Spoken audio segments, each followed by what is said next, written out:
Does this intimidate you? Are you scared of makeup? Well, in this tutorial, I'll show you how to go from this to this with this really easy everyday makeup tutorial that I'll show you in a cinch. Starting out with moisturizers, it's really important to moisturize even if you have oily skin, because your skin will send signals after it's moisturized that's saying, hey, I'm already oily, don't worry about the extra oil, I got it covered. And if you have dry skin, obviously you need to use moisturizer. So I'm going to be applying this Redness Solutions Daily Relief Cream all over my face to reduce my redness and to moisturize my skin and get it ready for the next step. I'm also applying a primer, and that's really important for keeping your foundation on longer.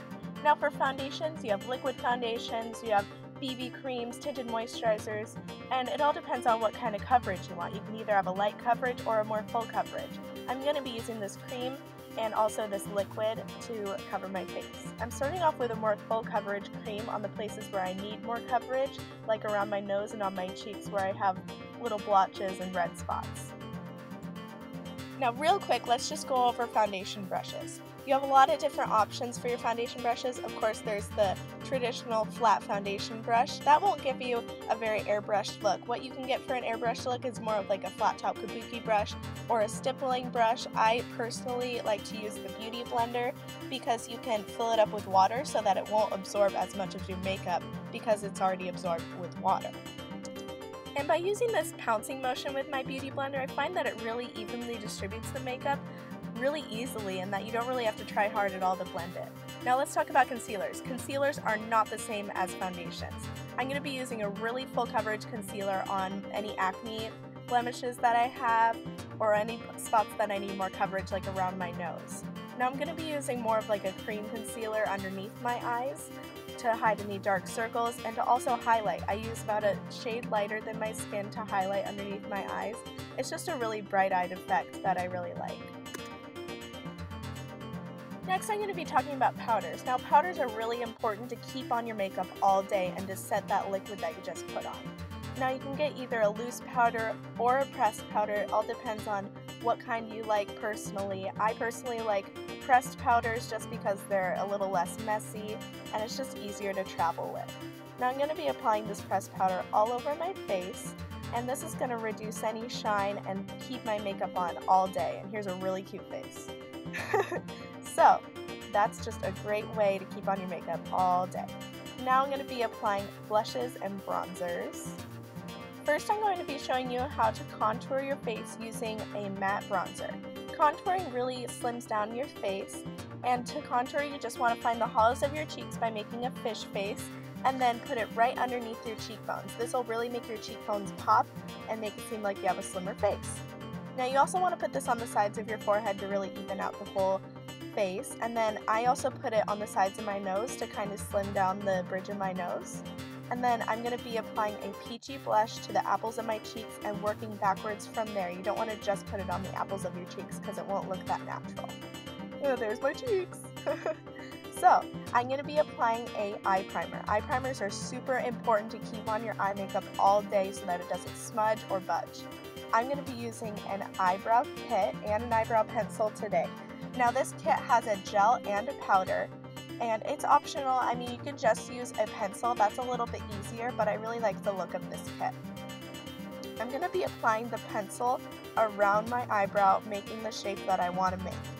And it's really important to just follow the natural shape of your brow and not do too much.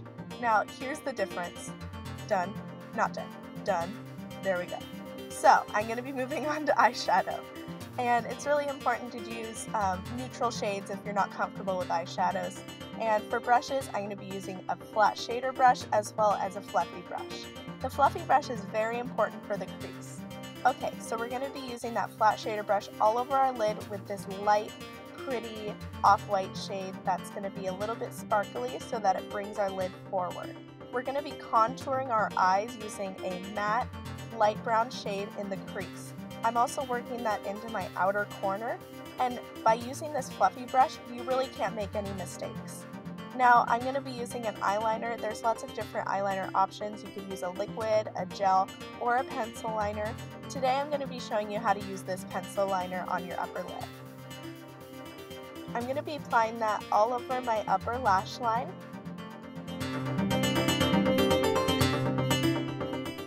Then taking a dark brown shadow with this little brush, or maybe a Q-tip if you don't have a small brush, you could smudge out the line to make a more natural look, and you could also smudge that along the lower lash line for a little bit more of a softer definition. Next, moving on to mascaras, all you need is a regular mascara and an eyelash curler. Eyelash curlers are not scary. If it does hurt, you need to stop because it might pinch your eye, but it shouldn't hurt at all. Now you're going to be putting on your mascara next, and I like to just blink into it and wiggle it up to fully coat my lashes and make them as black as possible. And then I also apply it to the lower lashes, and if you have a problem with smudging mascara underneath your lower lashes, then use a waterproof mascara because it will not budge. Next, I'm going to be moving on to lips. Now there's lip liners, there's lipsticks, there's all sorts of things that you can use. I'm going to be using this Color Whisper. It's in Cherry on Top, and it's a really pretty, like, hot pink color. I really love it. And there you go! I'm done with this tutorial. I hope you guys really enjoyed it and that it helped you out as much as possible. Thank you so much for watching. Have a wonderful day! You have to put that in there. It's not exactly the same, but for $3, this wins.